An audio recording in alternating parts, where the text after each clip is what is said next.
Hey everyone, it's Ben Hardy here, and in today's video, we're going to be talking about cars that are not selling as well, i.e. cars that you could potentially get a bigger discount on because of the slower sales pace.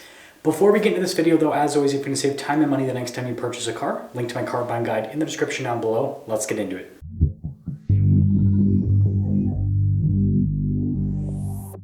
So I think the best way to go about this is to dive into some of the different car segments and talk about, some of the cars within these segments that aren't selling all that well. And so, yeah, we'll just go from there. We'll start with more affordable cars and we'll build our way up to less affordable cars. I'm sure those of you watching this video will probably be more interested in the more affordable vehicles. So the first segment I'm going to define as the quote unquote compact segment. So this is smaller vehicles. So think, Honda HR-V, Toyota Corolla, for example. So smaller cars, smaller crossovers as well. This segment overall is still pretty hot, but I have noticed certain parts of the segment are starting to cool down. And the part that I've noticed that's cooled down the most are the more luxury-based trims within this more affordable segment. So with the Toyota Corolla, for example, a base model Corolla or a Corolla hybrid, pretty hard to find. But if you want to buy a loaded up Corolla, like an XSE package, for example, it seems like not only are those easier to find, but they're just not really selling all that well. It looks like people are looking for just base model cars, or they aren't interested in a car within this segment anymore. So there is, some potential for deals. Now, something to note is cars within this particular segment don't have a whole lot of markup in them from the start. And so there's probably not a ton of discount to be had on most cars within this segment. So just kind of understand that if you're getting $500 or $1,000 off, for a lot of these cars, that's a huge discount. Like that could be all of the markup that a dealership has in these particular cars. They're not high margin vehicles like some of the other segments we will talk about. Now, the next segment I'm going to call post-compact. Now, this is a segment that used to just be like normal in terms of size, but because vehicles here in the US have gotten so huge, these are not considered big anymore. They're kind of considered small. So think about cars like the, Toyota RAV4, for example, maybe the Jeep Compass is another example within this kind of size segment. And with these cars, they're typically in the, $30,000 to maybe $45,000 price range. And I should have said the price range for the first category is like the $15,000 to maybe $30,000 price range. So cars within this particular segment are extremely hot if they are built in Japan or Korea. If they are built outside of that, things have slowed down quite a bit. A good example is with the Ford Escape and with the Jeep Compass. Not only are these cars not really selling all that quick, but they have to be discounted quite a bit to convince people to purchase them. Now again, there's not a ton of margin in these particular vehicles, so the discounts aren't going to be insanely big, but especially with the American-made cars in this particular segment, it seems like there are some discounts to be had. Another good example is the Chevy Equinox. I've noticed that, there is quite a bit of dealer inventory with Chevy Equinoxes. So yeah, cars that are American-made in this particular size segment, price category, it seems like those ones have a slower sales pace, whereas if they are made in Japan or Korea, things are still selling pretty quickly. Now, the next price/size segment is going to be kind of like your bigger SUVs and, mid-size pickup trucks are also going to be in this segment. So this is going to be, from like the roughly $40,000 to, maybe like $60,000, $65,000, $70,000 price range.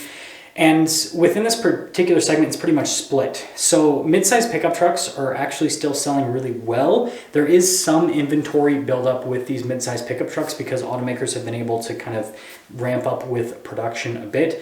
But it doesn't really seem like there's huge incentives on those right now. But what I will say is there are certain trucks that I think there's some better deals to be had. So like the Toyota Tacoma, for example, we've got the new generation coming out. And so current gen Tacomas, they're building up on dealer lots quite a bit. And the 4Runner is another example where there's quite a bit of inventory. So there are some discounts to be had on vehicles like that. But the general trend with mid-size pickup trucks is they're not really all that available. So there's not really big discounts to be had.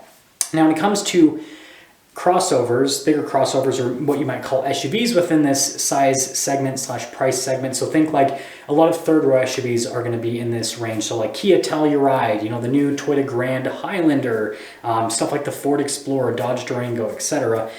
These vehicles, again, are kind of mixed. So it seems like the Japanese/Korean vehicles are still selling pretty well. There is some inventory buildup, though, with some of these cars, like the Mazda CX-90. Those are pretty readily available. But the Toyota Grand Highlander, for example, you can't find them. Or like a Lexus TX, which is the Grand Highlander sibling vehicle, can't really find them. But again, if you dive into the things on the American side of things, it varies, but it seems like there's a decent amount of inventory, and so that means that there is a pretty good chance for discounts. And you guys are probably noticing a trend here where these American-made vehicles, or vehicles under American companies, they aren't selling all that well. Now, if we jump up into the next category, and this will be kind of like the final category for this video, this is going to be the really big SUVs and trucks, and this is also going to contain some of the luxury cars. So let's just say $70,000, $80,000 plus at this point. And this is a category that's really interesting because it has softened a massive amount. This was kind of like a holdout, especially on the luxury side of things for some time. On the pickup truck side of things, I wouldn't say it's a holdout too much. But there were certain vehicles in the pickup truck world, like Raptors, for example, that were just, holding their prices. And now the cracks have finally shown to where not only is there inventory available with a lot of these vehicles, but they're starting to see some pretty hefty discounts. Now, vehicles in this price category have the biggest margins, right? And when I say margins, it's not necessarily by a percentage standpoint, although a lot of these vehicles do have the biggest margins by a percentage. It just happens to be by raw numbers because they're the most expensive. And so, if you have a vehicle that's $80,000 and it has a 5% markup versus a vehicle that's $20,000 with a 5% markup, the $80,000 vehicle, right, it's going to have a bigger discount available to it if there is a discount to where a dealership doesn't want to have any markup in it, simply just because it's more expensive, right? So the discounts to be had on these are a lot bigger in terms of what dealers can offer if they feel like that is what the market is demanding. But on top of that, I'm noticing more and more rebate programs with these, and on the luxury side of things too, especially with luxury electric vehicles. I mean, some of the discounts have been crazy. I've heard of discounts in the $20,000, $30,000, $40,000 range for some of these luxury EVs because they are just not selling well whatsoever. And so this is the segment that if I was shopping for a car, I would be the most patient and the most cautious. First off, it's a lot of money to spend on a vehicle. But secondly, this is where you're seeing the biggest weakness in the car industry is these luxury cars now, and the more expensive non-luxury cars, the bigger sized SUVs and the bigger sized pickup trucks.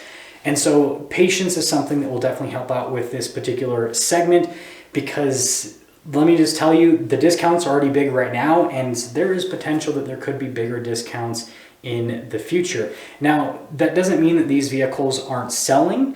What it means is that the sales pace with these vehicles is just slower than the rest of the industry. And I think a really big part about this segment that you could use to your benefit is because these vehicles are more profitable for automakers, they've kind of focused over the last 6 months on building a lot of these vehicles. I'd say 6 to 12 months. I've noticed this where they've built a lot more of these vehicles compared to some of these smaller size segments because they were just trying to cash in. And so there was kind of like an overbuilding of vehicles within this segment as well. So hopefully that helps you out for those of you that are looking into the car market and looking at all of the different segments. I'll see you.